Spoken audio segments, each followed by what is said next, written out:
Cleveland's quarterback carousel this summer has quickly become one of the NFL's messiest camp competitions, and increasingly, a cautionary tale about front office decision-making. The Browns entered camp with 4 quarterbacks on the roster. 1, Joe Flacco, 2023 Comeback Player of the Year, re-signed on a veteran's minimum this spring. 2, Kenny Pickett, former Steelers first-rounder acquired for a 2025 fifth-round pick plus Dorian Thompson-Robinson. 3, Dillon Gabriel, a surprise third-round pick in April out of Oklahoma.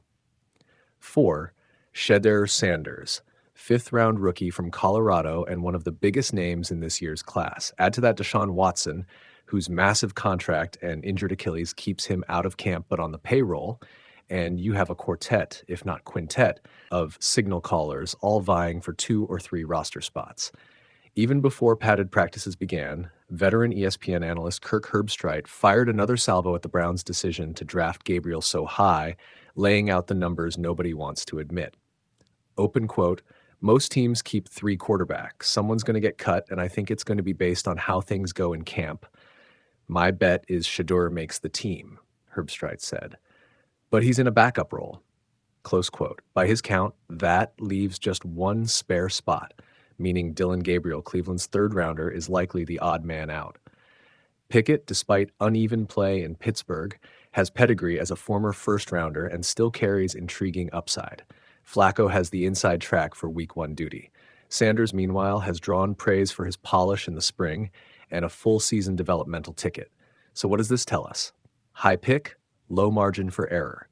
Third-round quarterbacks rarely break out immediately, yet Gabriel was justified at number 68 overall only by clear consensus that he was the best signal caller on the board. Now, before camp games even roll around, he may be fighting for a practice squad spot. Risk versus reward. The Browns already have a former number 1 pick in Kenny Pickett eating reps, plus a Super Bowl MVP in Flacco, and a 5th-round prospect in Sanders, whose draft slide was largely about upside versus experience. By comparison, Gabriel's route to playing time looks narrow. Asset management. If Gabriel is cut or relegated to the practice squad, those draft bullet points become a sunk cost. Meanwhile, the Browns still owe Watson's massive contract, even after a potential midseason return, and must decide whether to keep 3 quarterbacks active on game day, an expensive luxury in today's NFL.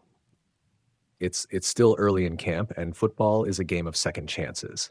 Pickett could be traded, Flacco could falter, or Sanders might not adjust as quickly as hoped.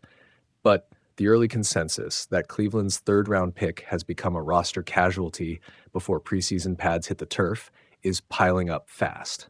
In a league where draft capital is king, the Browns will need Gabriel or Pickett to step up quickly or risk looking back in 2026 and wondering if those springtime gambles cost them more than just snaps under center.